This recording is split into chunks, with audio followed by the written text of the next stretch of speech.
y buscamos que la cultura del debate alcance consensos y soluciones a los problemas de nuestro país.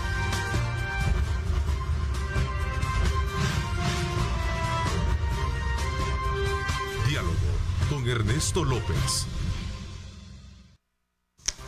6 de la mañana con 31 minutos, son las 6 de la mañana con 31 minutos. Gracias por estar con nosotros en esta mañana de día lunes 26 de abril de 2021. Saludos muy cordiales a quienes han estado, desde luego, pendientes de nuestra señal desde muy tempranas horas de la mañana. Aquí estamos llevándoles a ustedes, por supuesto, las noticias y, sin duda alguna, ahora en este periodo de hora y media, a hacer análisis pertinentes sobre los acontecimientos que marcan el pulso en nuestro país. Antes quiero agradecer la atención y que han tenido muchos amigos y especialmente televidentes ante mi ausencia, ya que habíamos estado, pues, desde luego fuera de cámaras. Agradezco a Julio Valdivieso, también a Luis Amayo, al haber estado acá cubriendo este espacio. Así es que desde ya, bienvenidos, muy agradecido con ustedes y Dios Todopoderoso por estar acá esta mañana de día lunes. Este día hemos hecho una invitación a dos de nuestros invitados para que nos hablen sobre una evaluación del trabajo legislativo que está por concluir esta semana. Quiero darle la más cordial bienvenida a Juan Maldonado. Él es periodista y también escribe para periódicos digitales. Gracias por acompañarnos, Juan. Gracias, Ernesto. Buenos días. Un saludo a todos y qué bueno que ya estás acá con nosotros. Te agradezco muchísimo. Eduardo Escobar, también director ejecutivo de Acción Ciudadana. Gracias por acompañarnos, Eduardo. Buenos días, Ernesto. Gracias por la invitación. Un gusto. Bueno, vamos a aprovechar también con ustedes desde ya para invitarles a que me acompañen en la segunda parte. Vamos a conversar con el fiscal general de la República, Raúl Melara, en este estudio, con quien vamos a hablar precisamente sobre este trabajo, este operativo realizado esta madrugada, en la que se dio la captura de varios funcionarios públicos, entre ellos el alcalde de Zacatecoluca. Está también el alcalde de San Rafael Obrajuelo y por supuesto también de un exdiputado del FMLN, el señor Jaime Valdés. Así es que desde ya les invito a ustedes a que estén pendientes de nuestra señal, porque vamos a estar desde luego conociendo los pormenores de este operativo que se dirigió esta madrugada, en la cual fue precisamente dirigido por el fiscal Raúl Melara contra, según el informe de Fiscalía, buscando precisamente el tema de los delitos de negociaciones ilícitas, cohecho y peculado en estas personas que han sido detenidos bajo esa figura. Ahí vemos precisamente el momento en el cual se les está notificando por parte de la policía en compañía de los fiscales. También se ordenó, como decía, la detención del alcalde de San Rafael Obrajuelo, Rafael Amílcar Avelar, como coautor en el delito de peculado, y por supuesto la del alcalde de Zacatecoluca, Salvador Francisco Iresis, que también lo fue. Así es que vamos a estar conversando con él sobre estos temas. Así es que desde ya manténganse muy pendientes de nuestra señal. Bueno, ahí vemos un poco de las acciones. No sé qué impresión tienen en relación a este operativo también hecho por la Fiscalía, Juan, y también Eduardo. Pues yo creo que es un primer indicio en donde empiezan a salir algunos de los resultados de procesos que se van teniendo, de acciones internas, sobre todo en el ámbito de las alcaldías, que es un sitio o una forma muy estratégica en donde se puede prestar a muchas acciones de vínculos, de corrupción, etcétera. Entonces, me parece interesante que se haga este tipo de gestiones, pero que al mismo tiempo también se puedan ahondar en muchas otras instituciones y que esto al final no parezca que pueda ser una solo persecución política ya finalizando muchos de estos procesos, sino que se vea o se sustente en realidad que estas acciones tienen una base de delito para que pueda generarse este tipo de investigaciones o este tipo de procesos, pero que también trascienda no solo algunas, sino que se pueda hacer una revisión estándar general de otras municipalidades que a lo mejor puedan estar también en esta misma situación. Ok, Eduardo, a ver cuál es tu impresión con relación a este operativo y sobre todo también cuando a la Fiscalía se le ha cuestionado que poco o nada está haciendo precisamente para el tema del combate de la corrupción y de aquellos procesos que en algún momento dejan entrever muchos aspectos que con el tema de transparencia.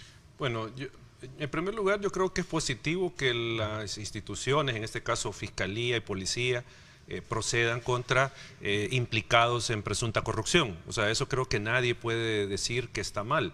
Y digo que qué bien porque hace un par de meses la Fiscalía y el fiscal señalaba que tenían ciertos problemas de coordinación con la Policía Nacional Civil. Entonces creo que es positivo este hecho. Obviamente hay que esperar que se hagan las respectivas acusaciones y que se inicie el proceso penal y ahí pues determinar la culpabilidad.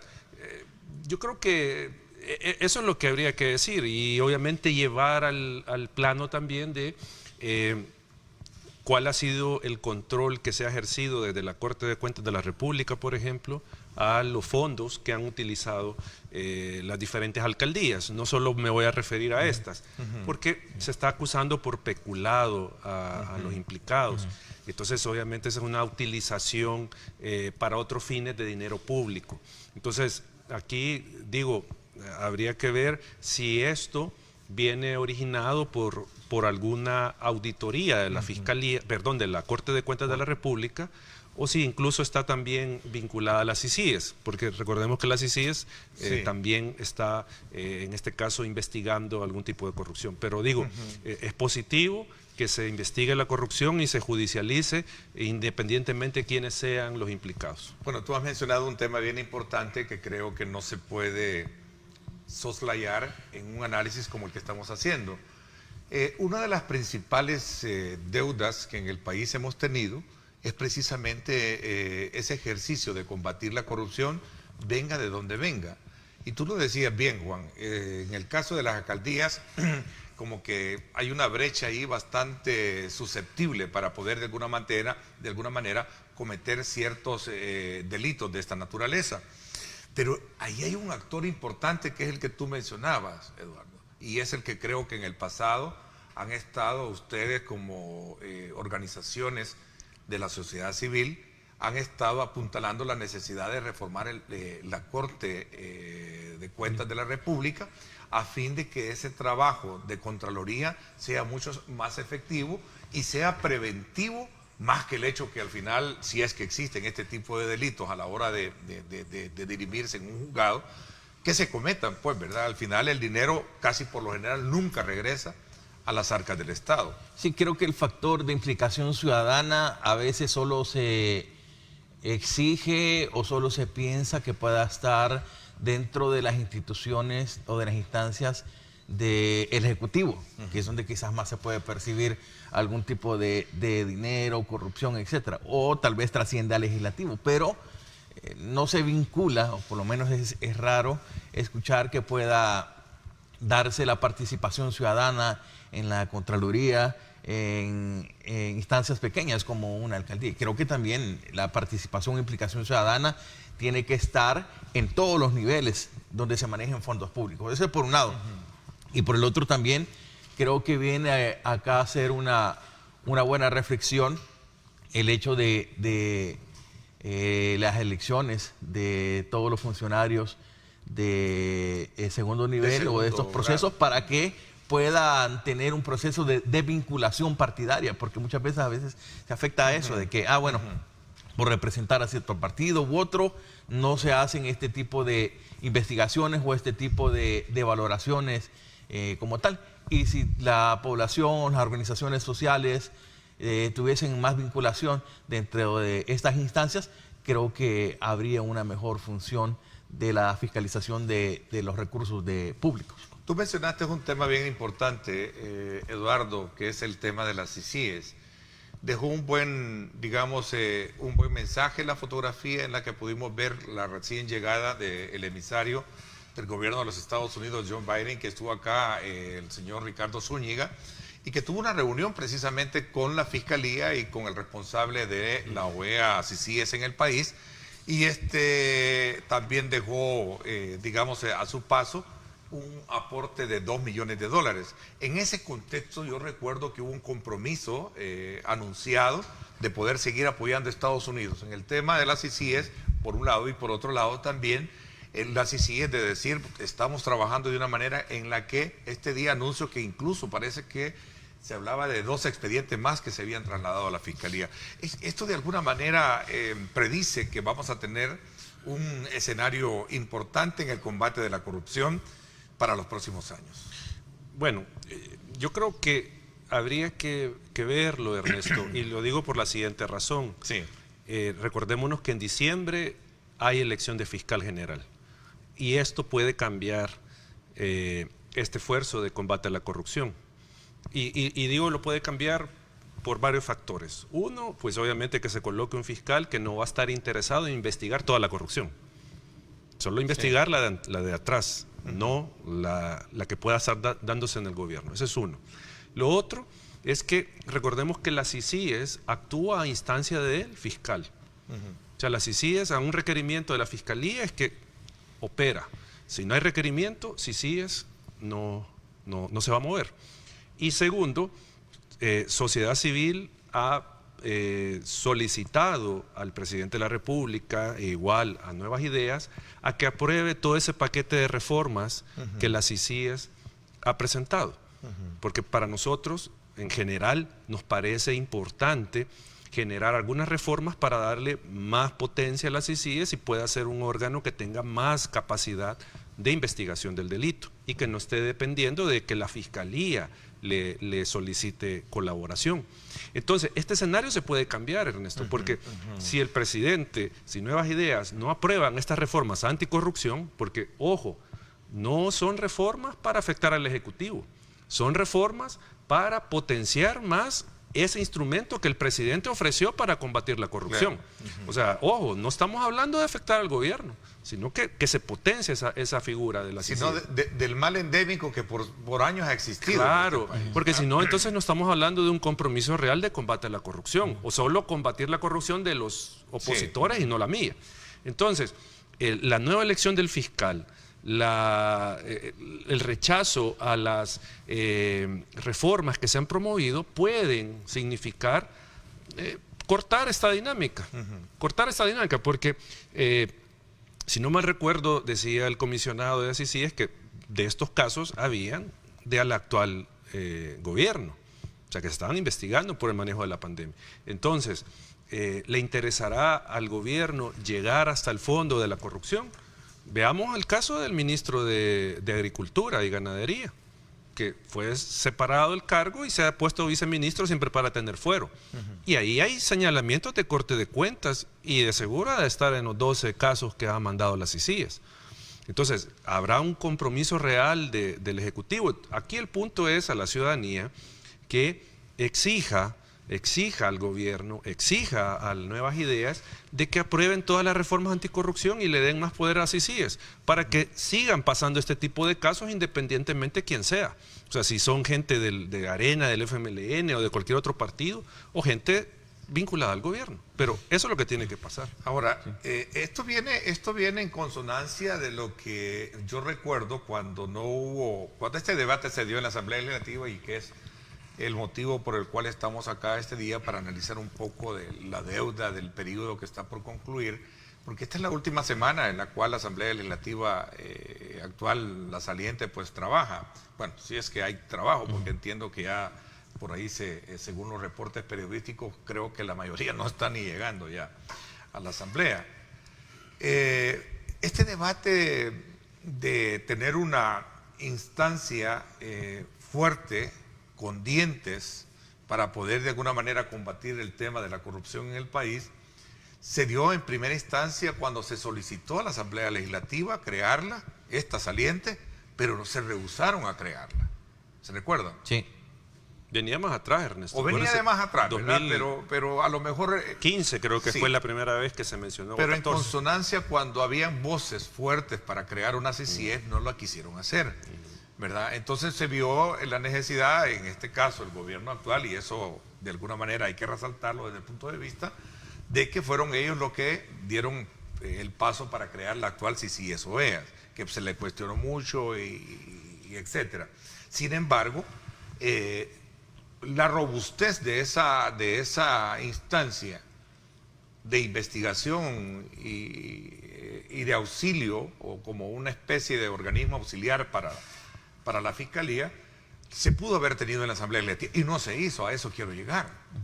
Sí, lo que pasa es que creo que todas estas instancias a nivel de sobre todo del Ejecutivo y del Legislativo, se manejan con base a intereses ideológicos partidarios, en donde si bien por un lado se puede implementar una institución o una instancia, piensa que es para estar en contra del gobierno o atacar directamente al gobierno. Si se hace desde el gobierno, es para atacar o buscar a los contrarios. Entonces, en el fondo, creo yo que se visualiza más el factor partidario, el factor de mis contrincantes, y no en tanto la esencia, que es el buscar la corrupción.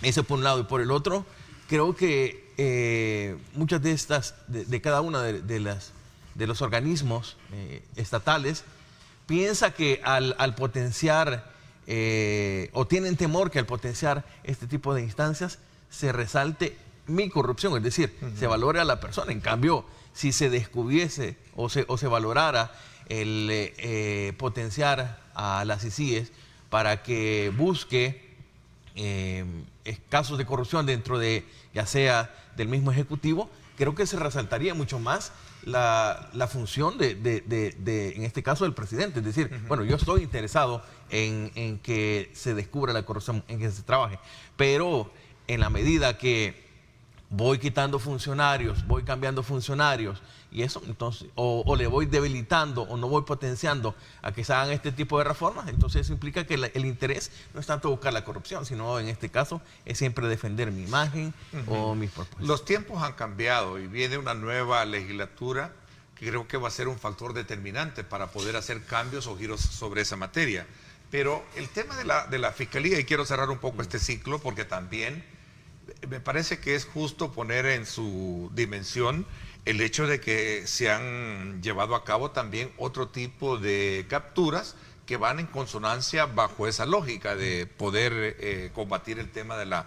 Por ejemplo, el fin de semana se conoció, esta semana pasada, la captura y la detención bajo la acusación a 3 empleados del Banco Hipotecario, ¿verdad?, que de acuerdo a la Fiscalía recibían dinero en efectivo en casa presidencial como dávida para transferir el dinero a cuentas particulares. ¿Cómo examinan también este otro tema? Bueno, pero ese siempre es del caso... Del caso del expresidente Mauricio Funes, ¿no? Sí, no, y está bien, o sea, está bien que se haga esta investigación. Pero acá, Ernesto, solo retomando algo de lo que usted mencionaba en la pregunta anterior, es una deuda de la Asamblea Legislativa, de la saliente, y no solo la saliente, de las anteriores. De las anteriores, el tema de fortalecer los mecanismos anticorrupción. O sea, tanto en su ámbito de prevención como en su ámbito de investigación y persecución y juzgamiento. O sea, ¿cuándo se le apostó en realidad a fortalecer a la Fiscalía General para investigar a profundidad la corrupción? Nunca se le ha apostado. Nosotros sacamos hace poco, el año pasado, un informe. La Fiscalía creo que este año recibió $110 millones de presupuesto.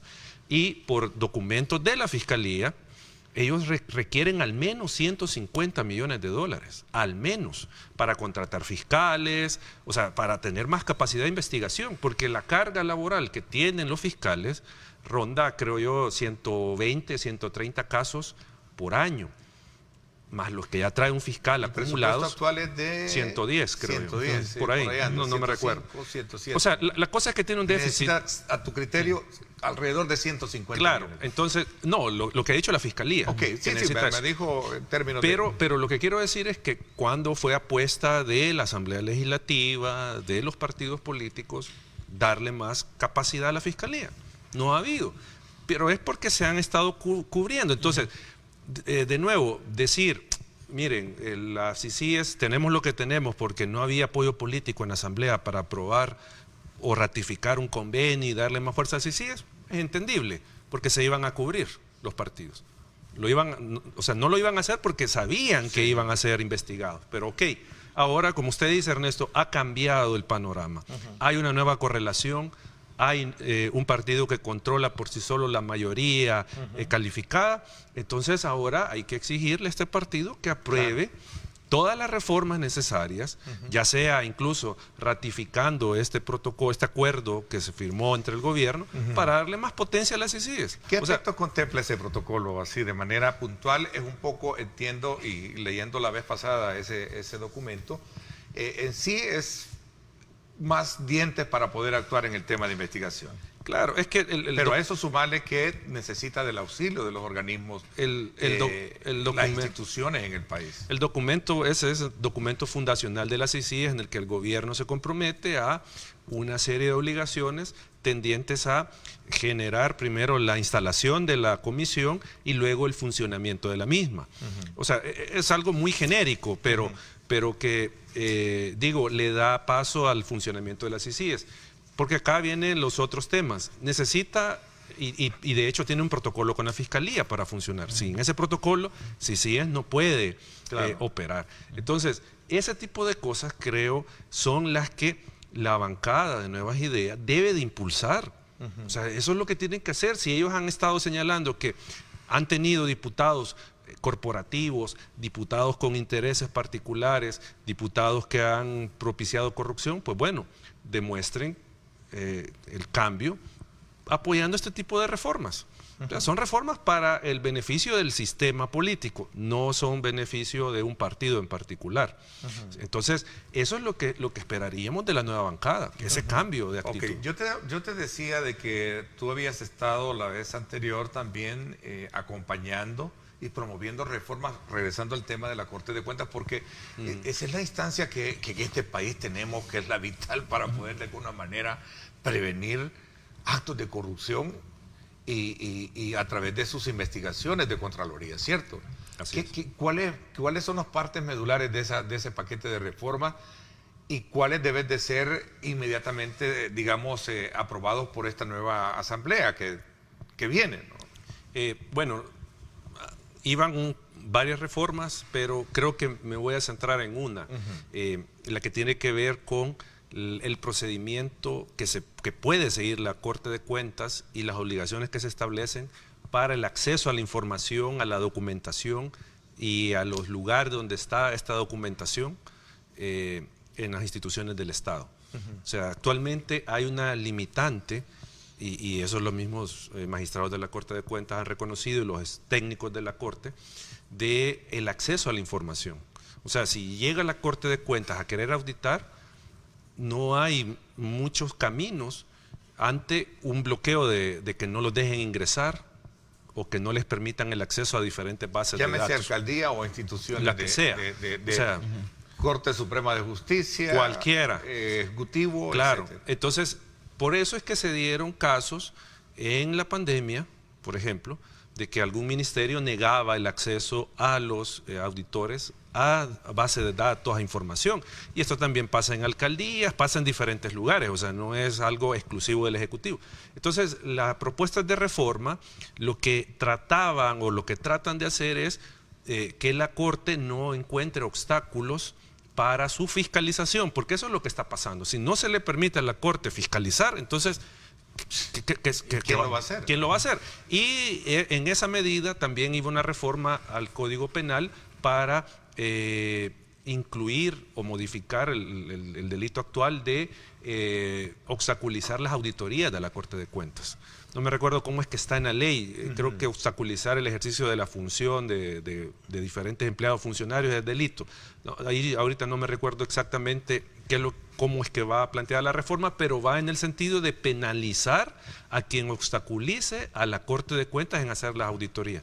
Entonces, también está eso ahí, que eso es otro tema que debería de retomar la nueva bancada, pues, cómo garantizar que la Corte de Cuentas fiscalice, no sea obstaculizada, y esto derivar al final en, como usted lo decía muy acertadamente, Ernesto, la institución fundamental para garantizar el buen uso de los recursos. Definitivamente. Bueno, también se generó un conflicto sobre la solicitud para separar del Instituto de Acceso a la Información Pública a una de sus miembros, ¿no?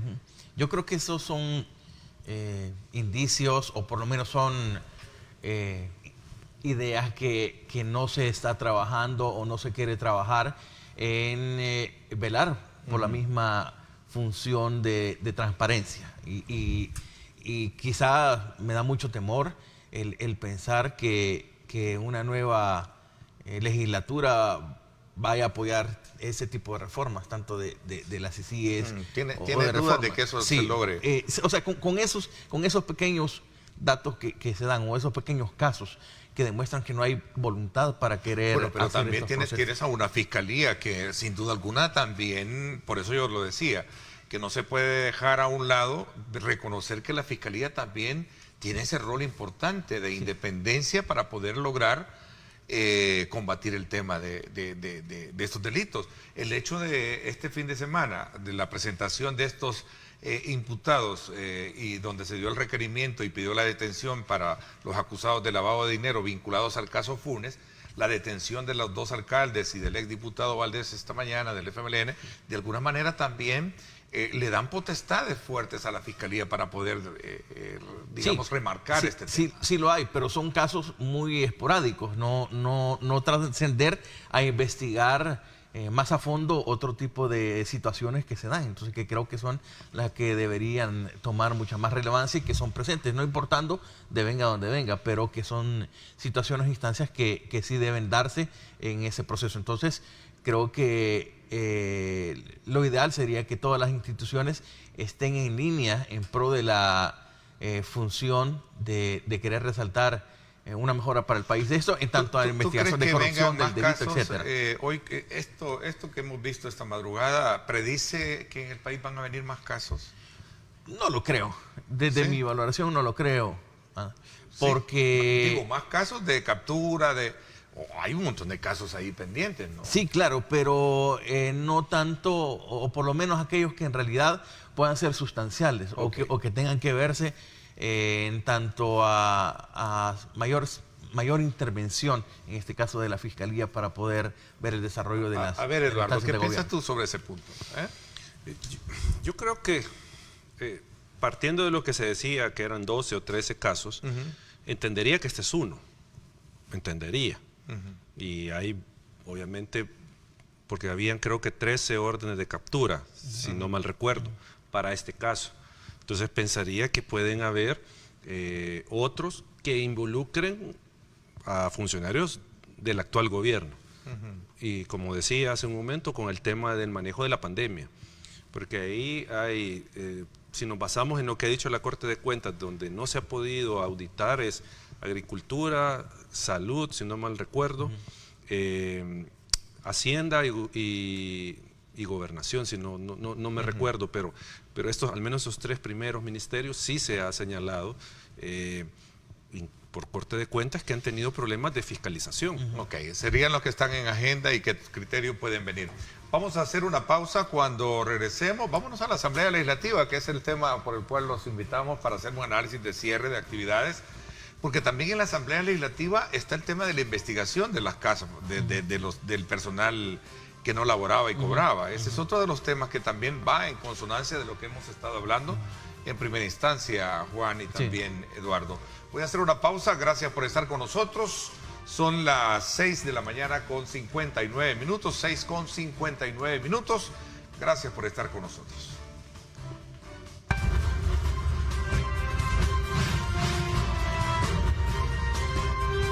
Diálogo con Ernesto López.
Diálogo con Ernesto López.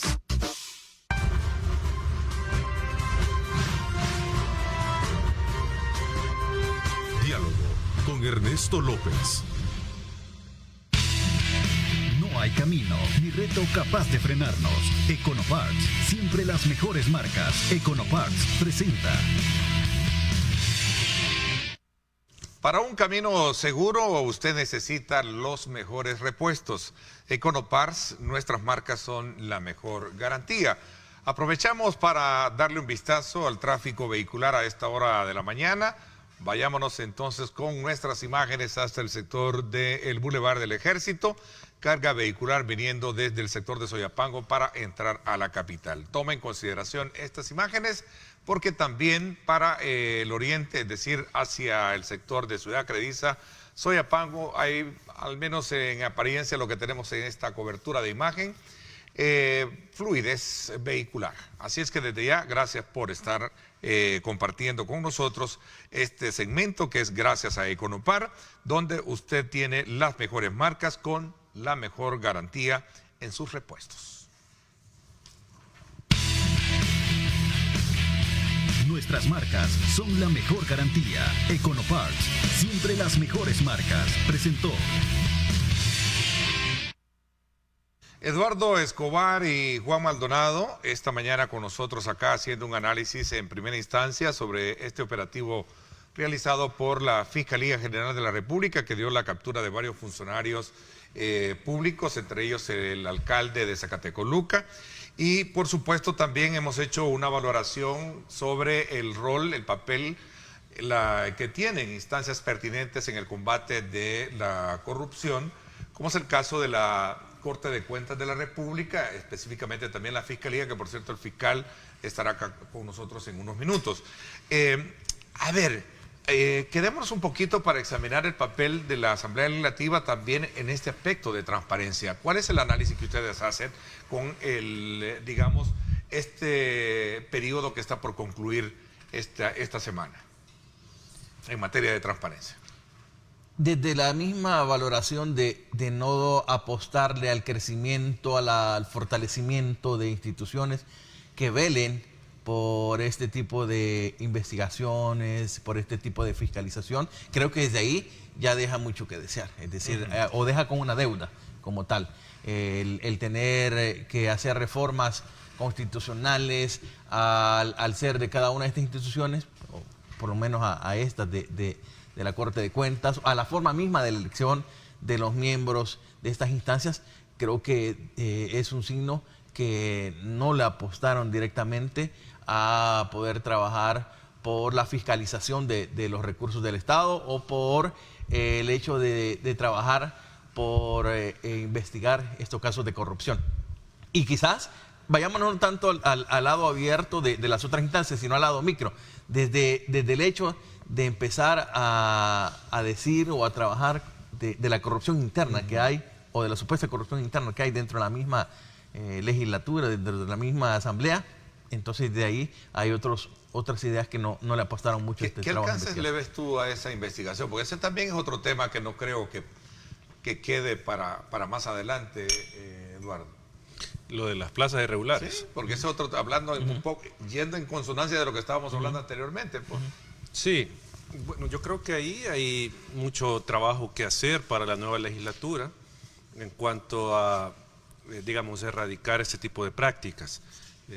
Porque ya pues se ha conocido que se ha estado utilizando de esta manera las contrataciones en la Asamblea Legislativa por el tema de militantes, plazas innecesarias y todo esto. Yo creo que ahí hay un punto que debe de trabajar la Asamblea Legislativa y que obviamente eso va a contribuir a la transparencia del órgano, de este órgano de Estado. Pero también hay que verlo hacia afuera, el tema de la transparencia del órgano legislativo, no solo en lo interno, sino que hacia la ciudadanía. Nosotros esperamos que no hayan retrocesos, que no se tomen decisiones que impliquen limitarle el acceso a la información de los ciudadanos. O sea, porque hay mucho en el ambiente y hay ciertos temores por el comportamiento que han tenido dirigentes de Nuevas Ideas y todo esto, de que se den regresiones en materia de transparencia, porque hay que reconocer algo de la Asamblea Legislativa. Del 2008, 2009 hacia acá, se ha avanzado en términos de acceso a la información de la Asamblea Legislativa. No estoy diciendo que son perfectos, no quiero decir eso, porque recordémonos que han habido una serie de casos ante el Instituto de Acceso, porque la Asamblea no quería dar información. Sí. El tema de los asesores, sí, el término de algunos gastos, pero digo, ahora los ciudadanos podemos ver las plenarias en vivo, podemos ver el trabajo de las comisiones, podemos acceder a toda la información de qué se presenta, qué piezas de correspondencia se presentan, qué leyes se aprueban. Sí, pero siempre hay un trabajo oculto. ¿El qué? Ah, no, claro, pero... Por no ocupar otro término más popular, siempre hay movidas.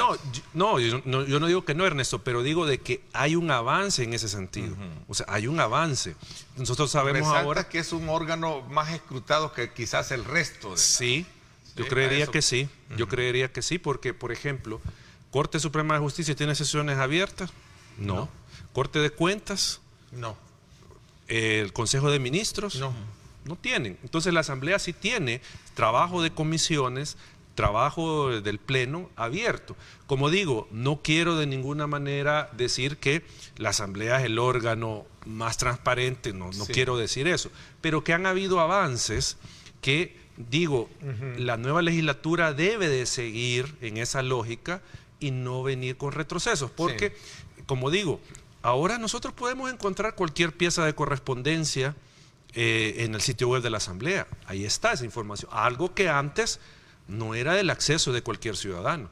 Ya, entonces creo yo que debe de seguirse en ese rumbo y como se decía, generar esta reestructuración interna para evitar estas malas prácticas. Eso es lo que ¿cuál es la evaluación que haces tú del periodo que está por concluir entonces? ¿Te parece que hay una deuda que saldar? ¿Se fueron con...? ¿Cuál es tu apreciación, Juan? Bueno, por ejemplo, el hecho de que la ley de protección a periodistas, para poner un caso, uno de varios, la ley de protección a periodistas se haya metido a discusión a la Asamblea desde el 2018, por ejemplo, y pasó toda la legislación y todavía no terminó de resolverse.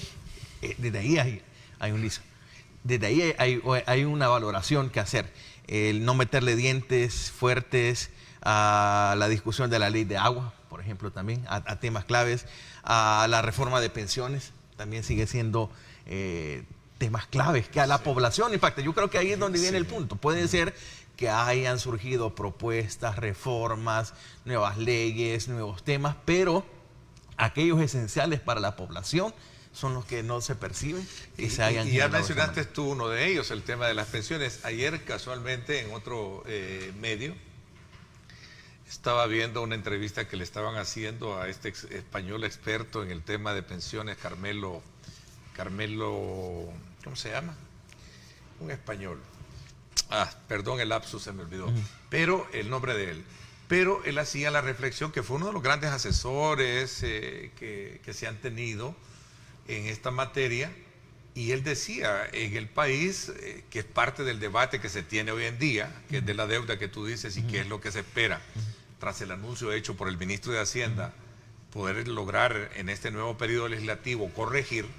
Él decía de que uno de los principales puntos que él planteaba desde hace muchos años fue el hecho de inyectarle competencia a las actuales administradoras y someter el sistema mixto, de la cual nunca quisieron hacerlo. Y por eso están con el problema que tienen ahora en El Salvador, decía, en pocas palabras, en el resumen. Solo para citar un ejemplo de ese tema tan fundamental, que sin duda alguna es muy sensible para la población, porque de alguna manera genera mucha impotencia encontrar maestros que no se pueden jubilar porque van a ir a recibir una pensión así, que los va a llevar, paupérrima. Sí, entonces en estos temas esenciales son los que la población percibe que no se trabajó, que posiblemente hayan, y no lo niego, que así como decía Eduardo, que hay avances muy significativos en cuanto al trabajo de la legislatura, pero que en aquellos temas de esencia que valoren a la población, que atañen a la población, pues no se dan. Y de ahí que viene arrastrando una imagen negativa por sus mismos procederes. Por ejemplo, el hecho de definir los gastos de representación, o que se sigan siendo gastos de representación, en el sentido de valorar o que se tenga que es sinónimo de sobresueldo. O sea, ¿qué significa un gasto de representación? El hecho de los bonos. O sea, un diputado debería tener bonos, o los bonos llaman para el personal de la asamblea. O sea, cuestiones de esas, que los viajes y eso que no se supo mejorar del todo, o por lo menos, si se mejoró, no se dio a conocer de esa manera. 3 aspectos fundamentales que yo veo en ti que planteas. El tema del agua, administradora de fondos de pensiones, y el tema relacionado con el fortalecimiento de las instituciones, el cambio de métodos de elección de funcionarios de segundo grado. Esos son otro de los grandes desafíos. Vamos a ver, tu evaluación ya para ir concluyendo. No, yo creo que estoy en los mismos términos que Juan, en el sentido de deuda, de temas sensibles, pero también hay otros temas que no pueden ser sensibles para la población aparentemente, pero que son importantes para el buen funcionamiento del Estado, como este tema de la elección de los funcionarios. O sea, ahí no avanzó la Asamblea Legislativa en hacer reformas tendientes a mejorar estos procesos de elección. Está también, por ejemplo, el tema que nosotros lo veníamos señalando, y podríamos decir que ahora les ha reventado en la cara a los partidos el tema del financiamiento de los partidos políticos, la transparencia de esto. O sea, nosotros vimos una campaña, por ejemplo, de Nuevas Ideas, que por mucho superó la del resto de partidos políticos. Y acá, ¿qué es el tema? No hay límites de gastos. Nosotros dijimos, miren, hay que analizarse, hay que poner límite de gastos, por ejemplo. Si hay que ponerle obligación a los candidatos de que rindan cuentas de dónde viene el dinero con el que financian las campañas. O sea, todo este tipo de temas que digo, aparentemente no tienen un impacto en la vida del ciudadano del día a día, pero que son importantes para que el sistema funcione bien y no genere conflictos de interés, no genere corrupción, etcétera, etcétera. Ahí están temas que digo, la Asamblea dejó. Y diría que no solo esta, pues estamos hablando de que hay muchos de estos temas que se vienen discutiendo desde años atrás. O sea, sociedad civil al menos tiene 10 años de estar señalando, mire, deben de reformar el proceso de elección de funcionarios. O sea, esto no es de esta legislatura, pues, o sea, es un tema que se arrastra, deudas que se arrastran, que ahí habría que determinar, Ernesto y Juan, ¿por qué no se avanzó en esto? Los intereses políticos partidarios, intereses de financistas, intereses de sectores. Habría que ver por qué cada uno de estos temas no avanzó.